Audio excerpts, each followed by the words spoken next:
Hi, and welcome back to the Dr. Ramsey Show.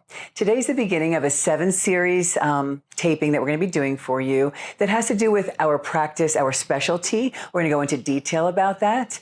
And the other providers are going to take the other topics. I'm just going to do this show, and then Angela and Taylor are going to share the rest. And Angela and Taylor are new nurse practitioners that most of you have met and love, so you'll be hearing from them as well.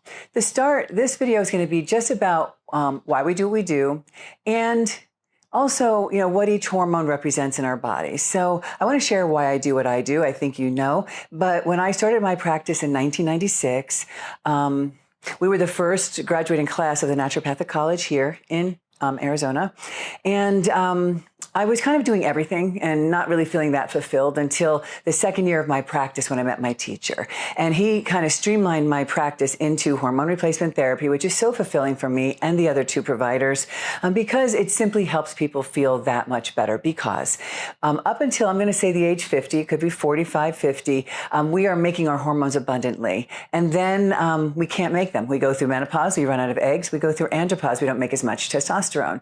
And so when we don't make the hormones abundantly, our cells suffer because each cell takes the hormones in to their receptors. And when they're locked in, the DNA turnover is so healthy. When they're not there, there's no direction of the cell.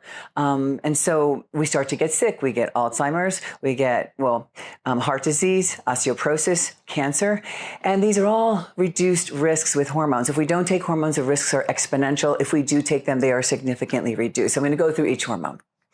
Okay, I'm going to start with the hormone estradiol. So estradiol is one of 3 estrogens that we make in our body, and it's the primary hormone that makes cells strong. For example, without estradiol, we get osteoporosis. With it, we prevent it. We don't need the drugs that are for bones. Those don't work that well. Hormone loss is the cause of bone weakness.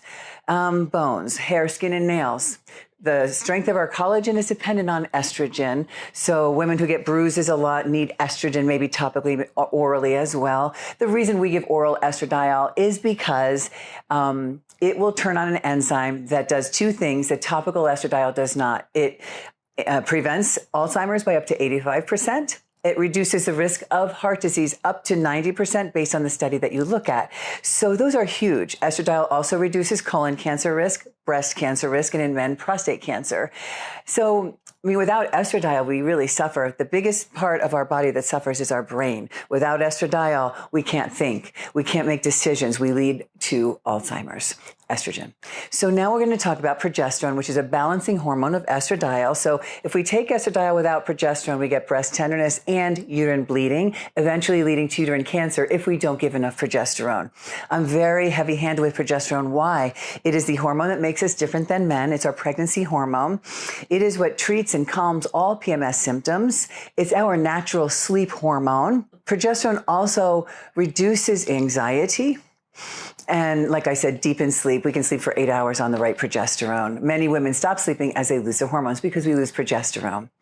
The next hormone I'm going to talk about is testosterone. This applies to both men and women, different dosages, of course. But testosterone is our anabolic hormone, which means it builds our muscle mass. It burns fat. It gives us strength. It increases our libido.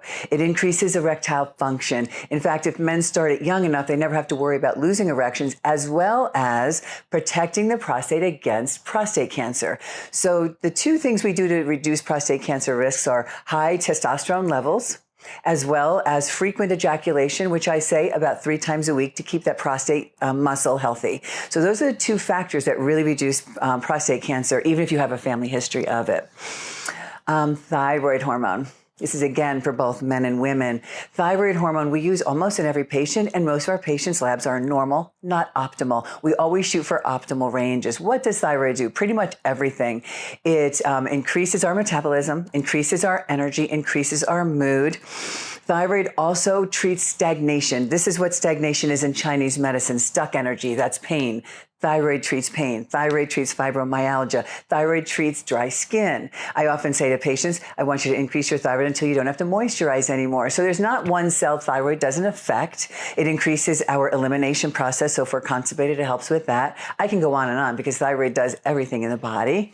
And then the last 2 hormones are DHEA, dihydroepiandrosterone. That's primarily an adrenal hormone that lowers with age. What I have found in my practice is men tolerate it very well. Women do not. Women, I probably have 5% of women only on DHEA because they don't get the acne or hair thinning from it.